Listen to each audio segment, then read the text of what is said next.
We are back with Miss Sara Bharrat. Sarah, um, what is your deepest concern about the state of women affairs in Guyana? My deepest concern, well, at, very early on, we started realizing all these new state boards and so on and so on. And so on. Mhm. This is an issue that was raised, and it was somewhat addressed publicly. We were asking where were women on the boards, We were all capable women in Guyana who were, why were they not doing it? Subsequently, some women did make it on boards. And so unfortunately, we got a lot of women in government and so on. But one of my biggest concerns, so it is still one of participation. Definitely, it's still one of participation. I mean, do we necessarily have as right actors to places of power as men do? And if somebody's going to tell me the answer is yes, I'm not simply responsible. I don't think so because I have a doctor. And I'm very willing to write the names down and tally them up and find that the women are very outnumbered. And I do not look for a second because we lack capable of education. You have the ears and eyes of a global audience here tonight. Um, is there anything in particular you would like to draw their attention? Um, I mean, I feel so terrible to draw your attention to again, it's you, but that's why I'm here. So, and that is what I always do. But I think this thing of power, even though I'm going to think about it in the guidance context, I think it's something that's touched every single society across the world. And that issue is one of ethnicity in relation to identity and what it's done to all of us for decades and centuries. Um, Locally, here in Guyana, ethnicity in relation to identity has, of course, been linked to politics, manipulated by politics, influenced by politics. In essence, that identity, that ethnic identity, has been more or less become a political thing. But what people don't realize is that after an identity comes into existence, for example, um, I have Indian ancestry, and my identity became associated with a certain political icon here and there. So now my identity more or less becomes the symbol of this political movement. And that stereotypes me that first and foremost determines who I am. So my response to that was developing an alternate identity that would rebel against that stereotype, against that label. Now, in the process of embracing this rebel identity, what I was actually doing when you first met me, I was deconstructing my ethnic identity. I was deconstructing it. I was trying to understand how it came to be and what it really was. Because what politics had shaped it into wasn't what it really was. And that was unfair to the identity. It was unfair to the culture that's connected to that identity. And it's unfair to the children to whom that culture and identity are going to be transmitted to. So I think that is a major problem across the world. We don't quite understand, how politics really affects our ethnic identity. And we don't understand how that identity can evolve into something that's not necessarily equal, that doesn't have, that doesn't add value. As a matter of fact, when that identity takes on negative qualities, then what it does is all of that negativity is fed into the person trying to embrace the identity, and the identity they're trying to embrace is it's a mock identity, it's not the true form of the identity. So Yes, sir. that is, Who are some women you admire or you continue to admire today? um, I'm gonna have to go to jail when we do this one. My mother, Mm-hmm. I think when I was younger, I spent a lot of time with my parents because when we were together, we were always out and about. So I spent a lot of my younger years with my grandparents, and I never really had time to fully connect with my mother until very recently. We started spending more time together. She was there for me post pregnancy. I had a lot of time to just observe her. And that's when I truly understood the value of the woman. I mean, I always admired her because she was a single parent. She brought me up. She's responsible for the woman that I am today. She's worked really, really hard to ensure that I got the things I need to have an education. So my mother is on top of all this. My grandmother is another woman I admire. Not necessarily for different reasons from my mother. The particular reason I admire her is this. Living in a male-dominated culture, she was more or less able to take charge of the surrounding. She was able to take charge of things. I think I learned that from her. I learned how to take charge of situations. I learned how to grab a hold of things like beliefs and then in order from her. And I was very thankful for that. More recently, um, I now let me tell you how the sort of reaching the wrong impression. When I first heard of Dr. Philip Muhammad, who's a woman I greatly admire now, um, I learned of her from persons who were not necessarily sympathetic to her. The content that I was reading about her did not necessarily represent her in this way that she could have been represented in.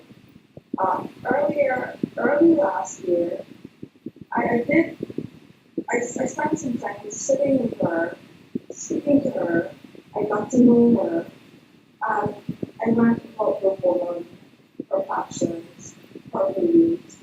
And when I really saw the woman, I realized that all along I had a role model sitting in front of me and just stood up. And the most recent engagement that I placed is actually the first lady, Sandra Granger. I think Mrs. Granger is one of the. She's a very humble woman. She's very down to earth. I love that she wears sleeveless.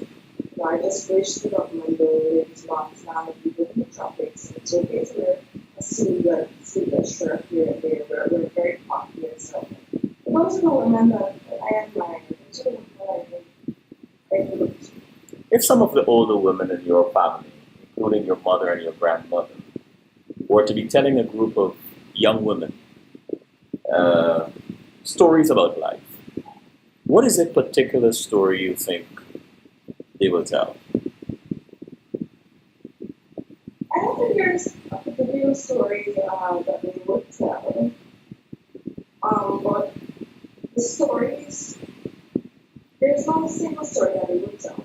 But the collection of stories that would be told by them would revolve around their earlier stages of life.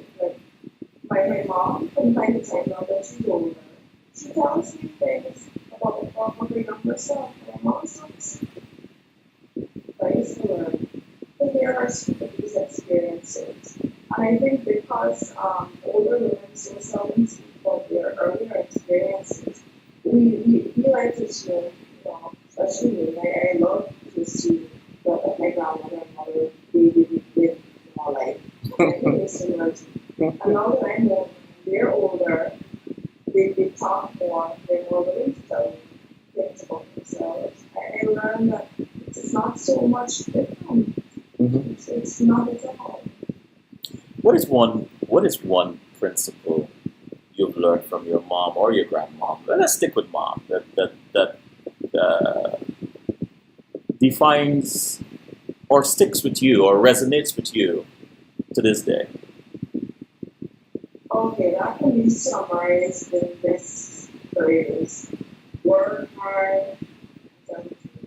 I'll tell the truth. Honestly, before you get the boss out. What drives you these days, Sarah? What? Drives you these days? Um, what drives me these days is the thought that I can use a couple of words and teach somebody something they didn't know before. So the thought of being able to pass on knowledge and to teach, that really motivates me now. I've been thinking of I haven't, I've been thinking of my purpose for a very long time, stubborn. Mm-hmm. The last time on this show, you asked me what next, and I couldn't answer you. But now I know. Now I most definitely know. Please share. If I'm off in my writing, is that I've been teaching. I have a knack for taking complex situations and simplifying them, helping people to understand. And I'm happy that I've been able to do that. And I will continue to do it. And I will try to reach wider audiences and to take different approaches. I'm so glad, and I'm sure many others are glad to hear this, Sarah, because you're such an amazing and such a talented writer, and your stories are always very thought provoking and inspiring. So lead on. I mean, let's make this happen. In the chat room, there are a couple of questions. Karen asks, "What would you like to see from Diana? What would you like me from Diana to be cognizant of?" Alright, well, short term, I would love for them to be aware of the fact that local government elections is just around the corner, and I would have loved it if they had known that independent candidates can contest for a single seat on a neighborhood democratic council within the area that they live. So I really wish they were over that. However, in the long term, I really hope that young people might be less naive and less reliant upon those older than them. Yes, our elders are wise in many ways, and they teach us so much. But there comes a period, there comes a time when we've got to let go, allow ourselves to be renewed, and we've got to learn that the time for us to take charge is here, and if we're not careful, we're going to let that time pass us by. And before we know it, we're going to find ourselves old, being led by people far older than us, who are stuck in a certain time zone, whose thought processes have not necessarily been able to evolve. And So then I want them to understand that comes the time. Karen asked again, who are some guys, women you'd like to interview? For some guys, That you would like to interview? that I like to interview,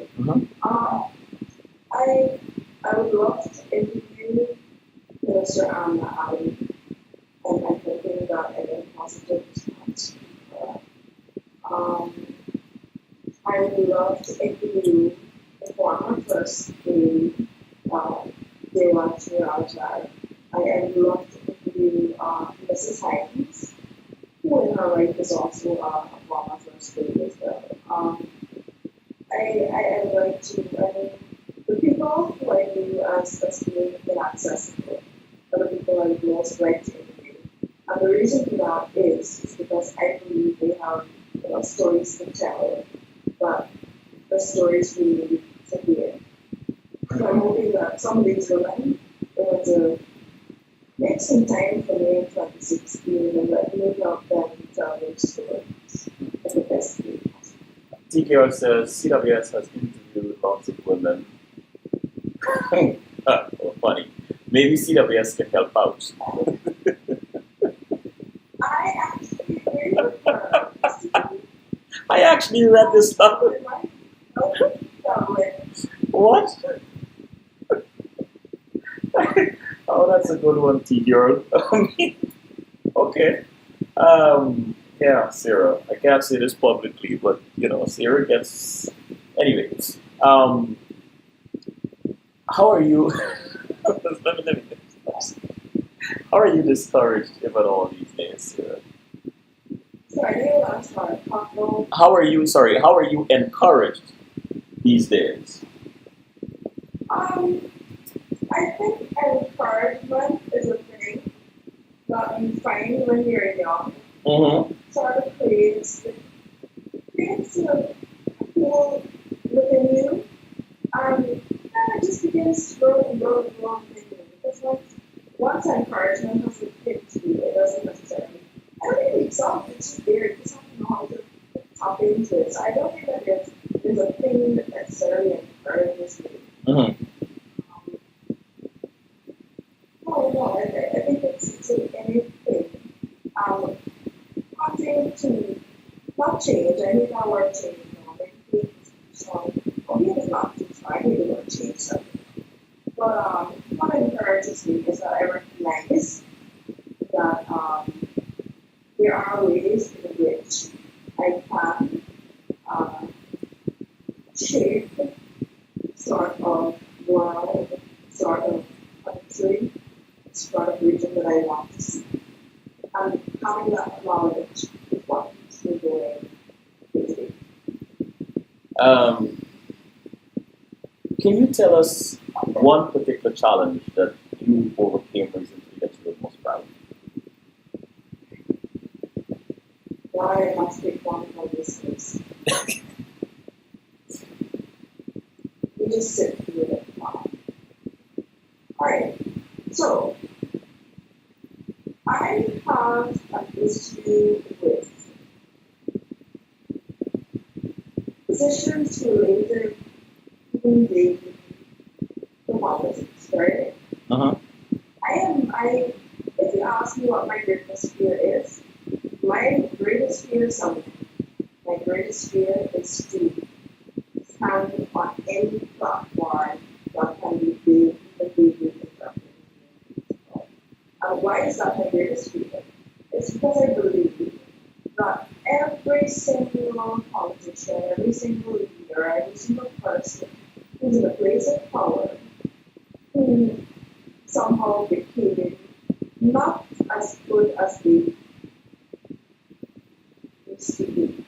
They started out with good intentions. They have great ideas. They wanted to do things. But something changed for them, and I believe I know the answer. What changed for them was their response to power. The power just it eats away at you, and it has all the time in the world to do it. And I believe that we're not all strong enough. Most of us are not strong enough to manage our response to power. The people who have been strong enough have been great leaders in history. And I think it's because of our response to power that good men with good intentions suddenly become great men with self-serving intentions. And I am afraid of myself in that place because I am afraid that power is going to happen in this level. But I've since overcome that. Because somebody called me, didn't directly say it, they called me earlier today, they told me just be paid. And I look at you, I'm like, I know you're trying to provoke me into acting, I know it. Already it was the indirect suggestion that they're doing. They were more or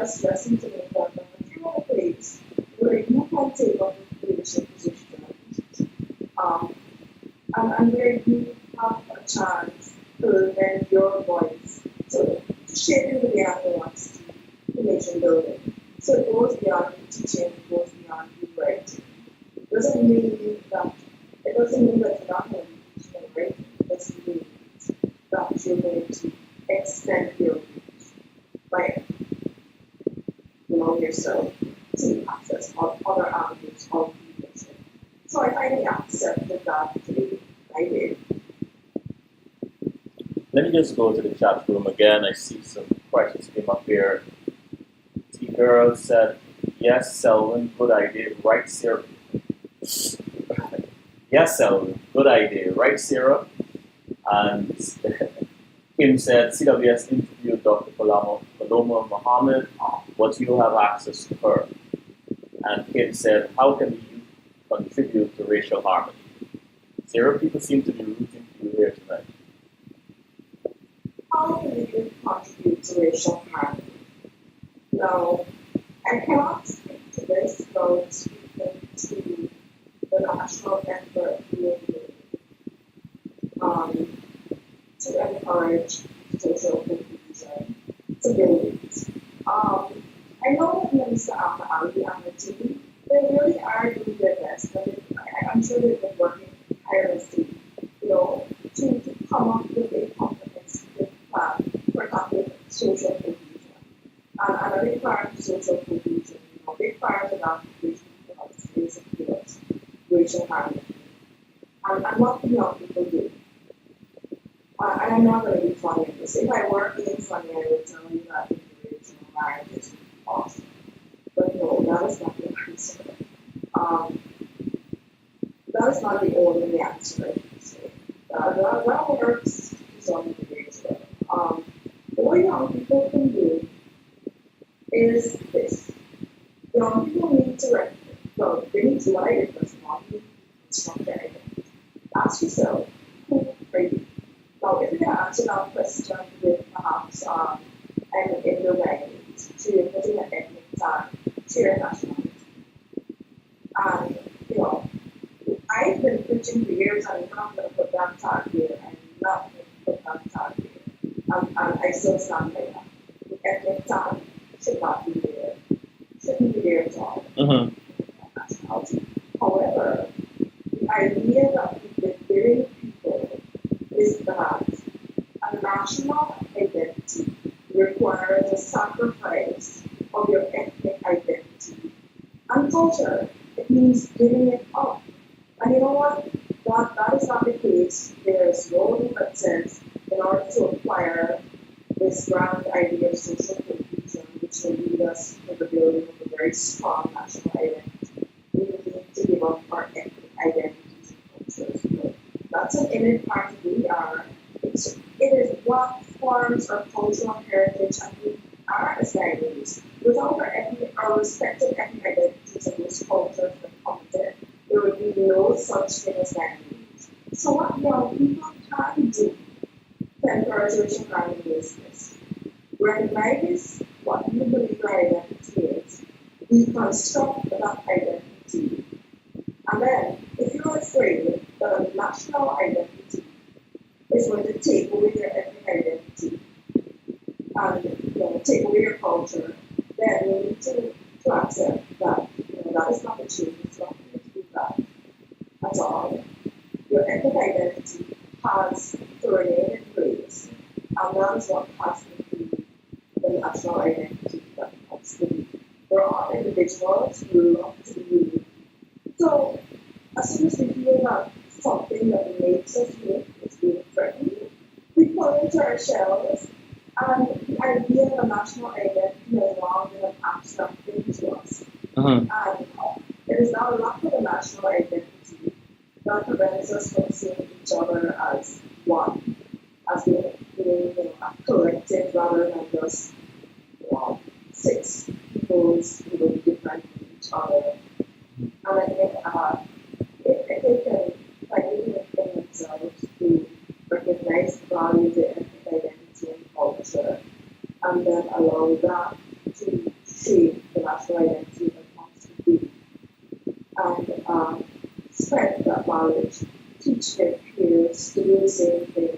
It's a process, it's a cycle, and it has to be taught by by someone who has gone through it. So peer education models, and that's what young people can do generational harmony. In fact, I believe if young people did that, we would solve Mr. Amna's alley issue of social cohesion. We would give social cohesion to our country as a gift on a silver platter. So it lies within or among the young people. Definitely, definitely. What are you doing for fun these days? That's fun. So Yes, Sarah. I'm on Cedar. Keep it PG, Sarah. I know. Listen. So I used to game a lot when I was younger. Like I could do a lot of gaming. Like I was so into it, man. Back then I could Mm-hmm. so this I'm addicted to Temple 1 2. I know the game is a bit outdated. I just discovered it. So I am totally addicted to Temple 1 2. Yeah, I game. Okay. If you could go back in time, so 4 years ago, what would you tell yourself? Yes. What would you tell yourself? I would tell myself, Miss Bharrat, quit painting on the media days. Don't be bitter about it. And please, put down Chinese food one day. Chinese food. Really? Hold on, Sarah. Really? Really, Sarah? You're a Chinese food addict? I think you're still Chinese food addict. But then again, I must tell my international audience that Chinese food in Guyana is totally different to Chinese food abroad. So I don't want to Chinese food wrong. let me just stop here because we might get into the whole cane juice thing, and I don't want to go there. Um, If the government recently dissolved the Ministry of Tourism, I believe if we kept that ministry and made Chinese food the primary selling point, tourism would be totally booming in there. you really believe that, Sarah? What big plans you have for this 50th celebration, Sarah? What are you looking for, or what are you looking forward to see come out of this?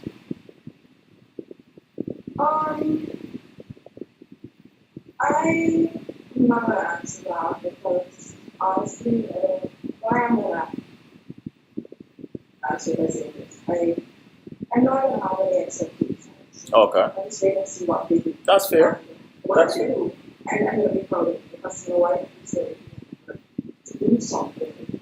But for me, it's very important. March half a century, around half a century, I was trying to like juggle head off. And I believe why we've done that is a lot of historical education as well as an inability to really value our history and what that means for our identity. Hmm. So in 2016, what I'm going to be doing is I am going to be using history as a tool to drive social change. So it sounds a bit serious, but it's fun. It's going to be really fun. I'm going to be using history as a tool to drive social change, and people are not even making realize they're going to Sara Bharrat in my life. Please tag me with your first article, so I can put a link on your CWS page to your articles. I don't want to go. It's not just going to be articles, but it's going to be some videos as well because I don't want to be one of those people who types my history and all the time. Okay. I want to come up with lines, get out into the street. Which reminds me, Sarah. Which reminds me. I know I'm eating into our closing time here, but which reminds me that you promised to be on one Sunday afternoon on my other program on suicide epidemic. All right. One last thing I see. Kim Sim says, "What area of government would you like if given a chance at a job?" I didn't get that. I What just heard the word government. what area of government would you like if given a chance to job? Chances of government job, I think I'll pass on that because in order to get a decent salary, then I'd have to become a minister. And if I became a minister, then I'd have to save my soul by giving myself a salary increase that I don't believe is justifiable. Sarah, If I was to choose a middle ground, lower ground government job, then I would have to watch my ministers get a raise in pay while I am at the walking there struggling with the cost of living, standard of living, quality of life, that results from all of that. So honestly, if given a chance, I don't necessarily oh Sarah, oh Sarah, you have no faith. You have no faith in the government employment. Huh? no, it's not that I lack faith in the government. I think let me tell you Employment, the employment, not the government, but the employment. the employment. I no. But what I would do is I would definitely welcome the opportunity to work independently with the government Ah, to create space. So I don't want to have a master over my head. That's the state, but I definitely would like to work independently in partnership with them to create solutions. Because in order for me to have a job in government, even with politics in Ghana, then I have to accept some amount of political bargaining. And so then, we're not going to take any political bargaining. So we're going to government. Sarah and her independence forever. Sarah, thank you so much. You know, I have to ask you this question. What makes you laugh out loud these days? You, Me? Oh, oh, thanks, Sarah. I walked into that one. I walked into that. Thank you so much, Sarah. And I know it's late for you, very late for you. Well, I mean, an hour late for you in Guyana. But thanks for staying up and sharing your another aspect of your part of your journey with us. I think we owe the thanks to people who are here listening to us. All right. Good night. Good night.